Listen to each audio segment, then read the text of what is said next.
Assalamualaikum warahmatullahi wabarakatuh. Bismillahirrahmanirrahim. Qala al-muallifu rahimahullahu ta'ala wa nafa'ana bi ulumihi fid dharaini amin ya Allah ya rabbal alamin.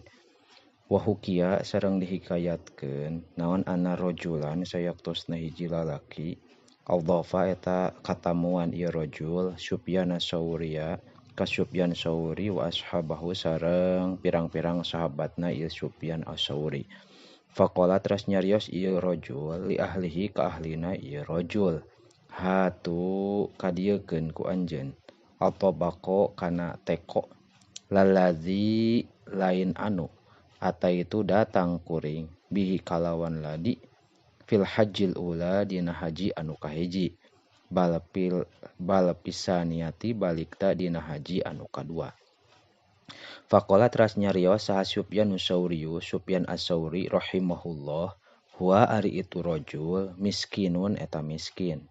Absada geus ngahancurkeun geus ngaruksak ieu si rajul bihaza kalawan ieu qaul hajjataihi kana dua hajina ieu si rajul.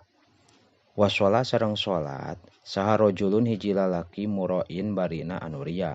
Fakila dicarioskeun lahu ka ieu si rajul. Ma ahsana sholataka. Duh kacida alus sholat anjeun. Faqala teras nyarios ieu si rajul. Ma'azalika eta tetep sartana itu sholat inni sayaktosna kuring so imun eta anu puasa. Wakila sareng dicarioskeun libak dil muraina kasapalih pirang-pirang jalma anu ria. Kam laka mundu nazalatal iraq. Kam sabaraha laka ka anjeun. Mundu nazalata dina nalika cicing anjeun al iraqo di nagara Irak.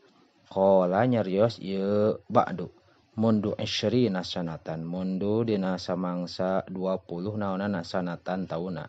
Wasumu sareng puasa kuring mundu salasina dina mangsa 30 naonana sanatan tauna. Waqala sareng nyarios saha Mahmud al-Warraq. Azharu linnasi nusukan. Azharu nembongkeun ieu si kaum linnasi ka jalma-jalma nusukan kana ibadah. Wa ala dinarin sareng netepan kana dinar. Daru muter ieu kaum. Walahu sareng eta tetep pikeun dinar. Walahu sareng eta tetep kana dinar. Solu salat ieu kaum. Wasomu sareng puasa ieu kaum. Walahu sareng eta tetep pikeun dinar. Haju haji ieu kaum. Wazaru sareng zarah ieu kaum. Lau yuro lamun ditinggal si jalma. Fauqot turo dina saluhureun bentang. Walahum sareng pikeun ieu kaum. Risun ari bulu. Lautoru tang tu hiber ieu kaum.